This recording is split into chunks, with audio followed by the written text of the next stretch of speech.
সুদের ব্যাপারে 13টা কথা বলবো, বলেন কয়টা? 13টা কথা। 1 নাম্বার, যারা সুদ খায় তারা আল্লাহ রসুলের বিরুদ্ধে যুদ্ধের ঘোষণা দেয়। বলেন, যারা সুদ খায় তারা কার বিরুদ্ধে যুদ্ধের ঘোষণা দেয়? আল্লাহ রসুলের বিরুদ্ধে যুদ্ধের ঘোষণা দেয় যারা সুদ খায়।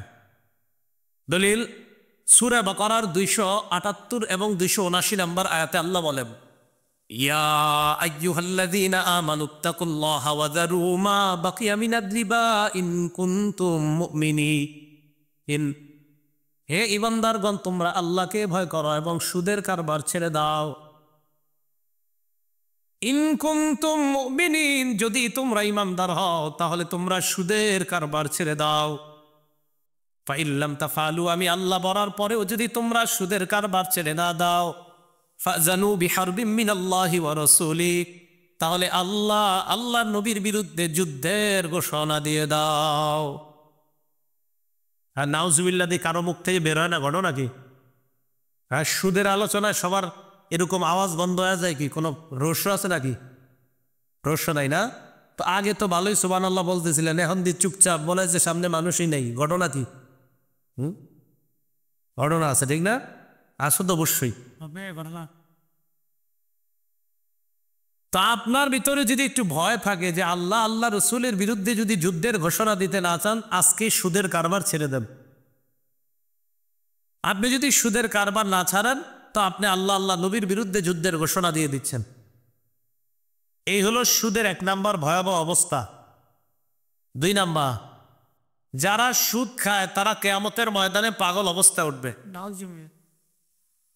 সূরা বাকারা 275 নম্বর আয়াতে আল্লাহ বলেন, আল্লাযীনা ইয়াকুলুনা আর-রিবা লা ইয়াকুমুনা ইল্লা কামা ইয়াকুমুল্লাযী ইয়াতাখাব্বাতুহু আশ-শাইতানু মিনাল মাস। যারা সুদ খায় তারা কিয়ামতের ময়দানে এমন অবস্থায় উঠবে যেন শয়তান স্পর্শ করে তাদেরকে পাগল বানিয়ে দিছে। এই পাগল অবস্থায় তারা কিয়ামতের মাঠে উঠবে। কেন এটা? যালিকা বিআন্নাহুম ক্বালু ইন্নামাল বাইউ মিসলুর রিবা। তারা বলে ব্যবসা সুদের মতো। নাউযুবিল্লাহ। আল্লাহ বলে ও আহাল্লাল্লাহুল বাইআ ওয়া হাররামার রিবা। আল্লাহ বলে আমি আল্লাহ ব্যবসাকে হালাল করলাম, সুদকে হারাম করলাম। বলেন, ব্যবসার সুদ কি এক না সম্পূর্ণ আলাদা? ব্যবসা হালাল, সুদ হারাম। বলেন তো, ব্যবসা সুদ। তো যারা বলে ব্যবসা আর সুদ একই রকম, তাদেরকে শয়তান স্পর্শ করে পাগল বানায়া দিলে যেমন হবে এমন অবস্থায় তারা কিয়ামতের মাঠে উঠবে। গজব নাম্বার 3, যারা সুদ খায় কিয়ামতের মাঠে তারা এমন অবস্থায় উঠবে দেখলে মনে হবে তাদের গলার মধ্যে কেউ জোরে চাপ দিয়ে ধরছে। এইভাবে শ্বাসরোধ করা অবস্থায় উঠবে তারা কিয়ামতের মাঠে। মনে হবে শ্বাসটা কেউ চাপ দিয়ে রাখছে, আর এরা হা হা করতে করতে কিয়ামতের মাঠে উঠবে শ্বাসরোধ অবস্থায়। উমদাতুত তাফসীর 1 নম্বর খণ্ড 330 নম্বর পৃষ্ঠা। আর আব্দুল্লাহ ইবনে আব্বাস রাদিয়াল্লাহু তাআলা আনহুমা قال আকিলুর রিবা ইবাসু ইয়াউমাল কিয়ামাতি মাজনুনান ইউখনাক। আব্দুল্লাহ ইবনে আব্বাস বলেন, সুদখোর কিয়ামতের ময়দানে এমন অবস্থায় উঠবে দেখলেই মনে হবে পাগল, আর দেখলে মনে হবে তার গলার মধ্যে কে যেন শ্বাসরোধ করে তাকে হত্যা করার চেষ্টা করতেছে এবং ভয়ঙ্কর চাপ দিবে। এই অবস্থায় ওই সুদখোর কিয়ামতের মাঠে উঠবে। এ হলো 3 নাম্বার। 4 নাম্বার, যারা সুদ খায় তাদের কারণে এলাকায় গজব আসে। যারা সুদ খায় তাদের কারণে এলাকায় কি আসে? গজব আসে। দলিল, একটা কিতাব আছে নাম আত-তারগীব ওয়াত-তারহীব। এই কিতাবের 3 নম্বর খণ্ড 69 নম্বর পৃষ্ঠা। عن عبد الله بن عباس رضي الله تعالى عنهما قال قال رسول الله صلى الله عليه وسلم নবীজি সাল্লাল্লাহু আলাইহি ওয়াসাল্লাম বলেন, ইযা যাহারা যিনা ওয়ার রিবা ফি ক্বরিয়া।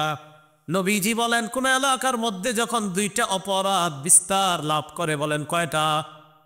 1 নাম্বার ব্যভিচার, 2 নাম্বার সুদ খাওয়া।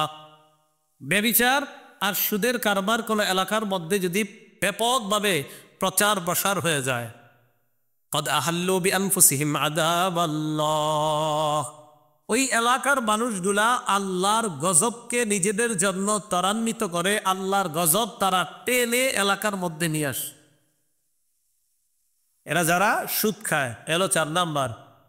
5 নাম্বার, যারা সুদ খায় তাদের কারণে এলাকায় দুর্ভিক্ষ দেখা দেয়। কি দেখা দেয়? দুর্ভিক্ষ দেখা দেয় যারা সুদ খায়। দলিল মুসনাদে আহমদ কিতাবের নাম, হাদিস নাম্বার 17822 নম্বর হাদিস। عن عمرو بن العاص رضي الله تعالى عنه قال عمرو بن العاص رضي الله تعالى عنه বর্ণনা মা মিন কওমিন ইয়াজহারু ফীহিম الربا ইল্লা উখিযু বিসসানা। কোন এলাকার মধ্যে, কোন সম্প্রদায়ের মধ্যে যদি সুদের কারবার বেড়ে যায়, ওই এলাকার মধ্যে দুর্ভিক্ষ লেগে যায়। ওয়া মিন কওমিন ইয়াজহারু ফীহিম الرشا, কোন এলাকার মধ্যে যদি ঘুষের কারবার বেড়ে যায়, ইল্লা উখিযু বিররবি, ওই এলাকার পুরুষগুলা পুরুষ হয়ে যায়। ওই এলাকার পুরুষগুলা কি হয়ে যায়? কিসের কারবার বাড়লে? ঘুষের কারবার। আর সুদের কারবার বাড়লে ওই এলাকার মধ্যে দুর্ভিক্ষ দেখা দেয়। আল্লাহ সুদ থেকে আমাদের সকলকে হেফাজত করেন। এ গেল 5 নাম্বার। 6 নাম্বার, যারা সুদ খায় তারা তাদের পেটের মধ্যে সাপ ঢুকায়। কি ঢুকায়? কি ভয় লাগতেছে? সুদখোর যারা, তাদের কি ভয় লাগতেছে? যারা সুদ খায় তারা তাদের পেটে কি ঢুকায়? সাপ ঢুকায়। এ হলো 7 নাম্বার। 8 নাম্বার, যারা সুদ খায় তাদের দুনিয়া ধ্বংস, আখিরাত ধ্বংস। বুখারী শরীফের 2766 নম্বর হাদিসের বর্ণনা। এই হাদিসের মধ্যে আসছে রাসূল আকরাম সাল্লাল্লাহু আলাইহি সাল্লাম বলেছিলেন, যে হাদিসটা শোনাইলাম, এই যে তানিবুস সাবাল মুবিকাত, 7টা অপরাধ থেকে তোমরা বাঁচবা। এই 7টার মধ্যে একটা হলো সুদ খাওয়া। আসলে একটা সুদ খাওয়া, সুদ খাইলে দুনিয়া ধ্বংস, আখিরাত ধ্বংস। এবার 9 নাম্বার, যারা সুদ খায় তারা মরণের পর এক তো পেটের মধ্যে সাপ থাকবে, অন্য দিক দিয়ে তারা কিয়ামত পর্যন্ত রক্তের নদীর মধ্যে সাঁতার কাটতে থাকবে। কিয়ামতের আগে নদীর কিনারায় যেতে পারবে না। কিসের নদী?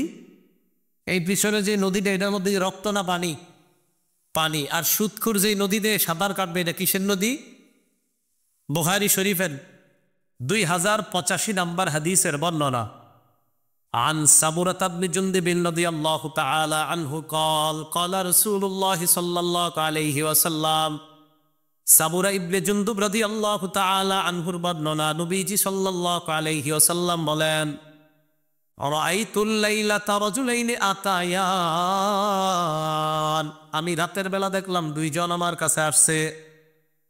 আসার পর ফাফরাজানি ইলা আরদিন মুকাদ্দাসা, আমাকে নিতে নিতে একটা পবিত্র ভূমিতে নিয়ে যায়। পবিত্র ভূমিতে যাওয়ার পর নবী বলেন, ফান্তালাকনা, আমরা চলতে লাগলাম, হাত্তা আতাইনা আলা নাহরিম মিন দাম, চলতে চলতে এক জায়গায় গেলাম, যাওয়ার পর দেখলাম একটা নদীর কাছে আসলাম। ওই নদীর মধ্যে তাকায় দেখি রক্ত আর রক্ত। রক্তের নদীর মধ্যে তাকায় দেখলাম ফিহি রাজুলুন কাঈম, ওই রক্তের নদীর মধ্যে এক ব্যক্তি দাঁড়িয়ে আছে। ওয়া আলা ওয়াসতিন নাহরি রাজুলুন বাইনা ইয়াদাইহি হিজারা, নদীর কিনারায় আরেকজন দাঁড়িয়ে আছে, তার সামনে পাথর। এটা হলো মনে করেন নদীর মাঝখান, নদীর মাঝখানে একজন, নদীর কিনারায় আরেকজন। যিনি নদীর কিনারায়, তার কাছে পাথর আর পাথর। নবীজি বলেন, ফাকবালার রাজুলুল্লাযী আলা ফাকবালার রাজুলুল্লাযী ফিন নাহরি, যে লোকটা নদীর মাঝখানে, এই লোকটা নদীর কিনারার দিকে রওনা করছে, নদীর কিনারায় রওনা করছে। ফারামাল্লাযী আলা শাত্তিন নাহরি বিহাজারিন ফিহি, নদীর কিনারার লোকটা একটা পাথর নেয়, ওই পাথরটা সাঁতারকারী লোকটার মুখের বরাবর মারে। উনি সাঁতার কাটে আর ইনি পাথর মারে। মুখের মধ্যে লাগার পর রদ্দাহু হাইসু কানা, ওই মুখে পাথর লাগার পর ওই লোকটা যেখান থেকে সাঁতার কাটা শুরু করছে আবার ওখানে চলে যায়। নবীজি সাল্লাল্লাহু আলাইহি সাল্লাম বলেন, আমি তাকায় দেখলাম, কুল্লামা জা আলিয়া খুরুজা, যখনই বের হতে চায় তখনই পাথর মারে, ইয়ারজিউ হাইসু কানা, আবার আগের জায়গায় চলে যায়। আমি প্রশ্ন করলাম, জিবরিল, কাকে দেখলাম? এক ব্যক্তি বারবার সাঁতার কাটে, নদীর কিনারায় আসতে চায়, আসতে পারে না। জিবরিল আমিন জবাব দেয়, আল্লাযী রাআইতাহু ফিন নাহরি আকিলুর রিবা, ইয়া রাসূলুল্লাহ, যাকে আপনি নদীর মধ্যে সাঁতার কাটতে দেখলেন এই লোকটা হলো সুদখোর, কিয়ামত পর্যন্ত সাঁতার কাটবে, বারবার পাথরের আঘাত খাবে, আবার নদীর মাঝখানে চলে যাবে, কিয়ামত পর্যন্ত তার এই শাস্তি চলতে থাকবে। এটা কি? সুদখোর। এটা কি কার অবস্থা হবে? সুদখোরের অবস্থা হবে, কিয়ামত পর্যন্ত রক্তের নদীর মধ্যে সাঁতার কাটবে। এলো 9 নাম্বার। বিসমিল্লাহ। এই মিয়া, এটা দে। 10 নাম্বার, যে ব্যক্তি সুদ খায়, সুদের লেখে, সুদের সাক্ষী দেয়, সুদ দাতা, সুদ গ্রহিতা, সুদের কারবার লেখে, সুদের সাক্ষী দেয়, এই সবার উপরে নবীর 24 ঘন্টা অভিশাপ চলতে থাকে। আবার মন দিয়ে শোনেন তো, যে সুদ দেয়, যে সুদ খায়, যে সুদের কারবার লেখে, এটা আবার শোনেন, যে সুদের কারবার লেখে, এটা আবার শোনেন, যে সুদের কারবার লেখে, আবার শোনেন, যে সুদের কারবার লেখে, যে সুদের সাক্ষী দেয়, 24 ঘন্টা তার উপর আল্লাহ রসুলের অভিশাপ। সুদের কারবার কি করে এটা নিয়ে একটু ভাইবেন। নাসাই শরীফের 5103 নম্বর হাদিসের বর্ণনা, عن علي بن أبي طالب رضي الله تعالى عنه قال أن رسول الله صلى الله عليه وسلم لعن آكل الربا وموكلا وكاتبا পরের বর্ণনায় وشاهدا।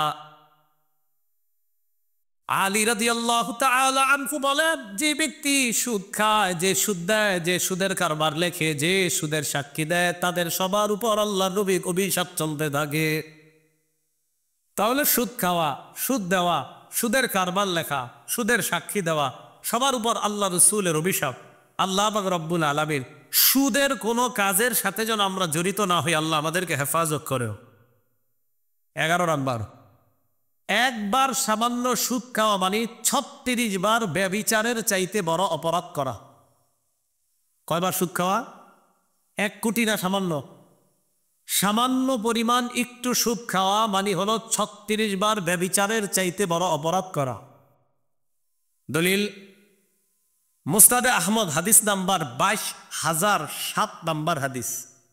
এই হাদিসের মধ্যে আসে, যে ব্যক্তি সুদ খায়, দিরহামু রিবান ইয়াকুলুহু রাজুল ওয়া হুয়া ইয়ালাম, জেনে শুনে যদি কেউ সামান্য পরিমাণ সুদ খায়, আসাদ্দু মিন সিত্তি ওয়া সালাসিনা জিনা, 36 বার ব্যভিচারের চাইতে সে বড় গুনাহ করছে, বড় অপরাধ করছে, সামান্য দিরহাম পরিমাণ সুদ খাওয়া।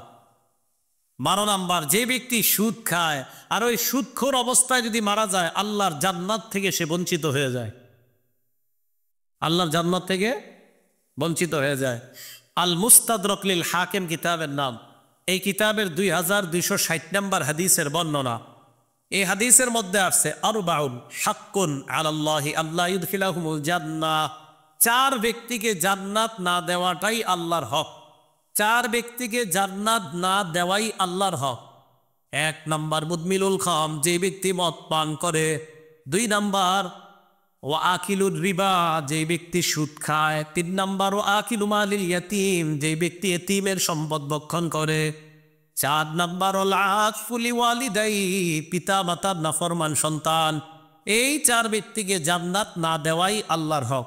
1 নাম্বার মদ পান করে, 2 নাম্বার সুদখোর, 3 নাম্বার এতিমের সম্পদ যে ভক্ষণ করে, 4 নাম্বার পিতা মাতার নাফরমান সন্তান।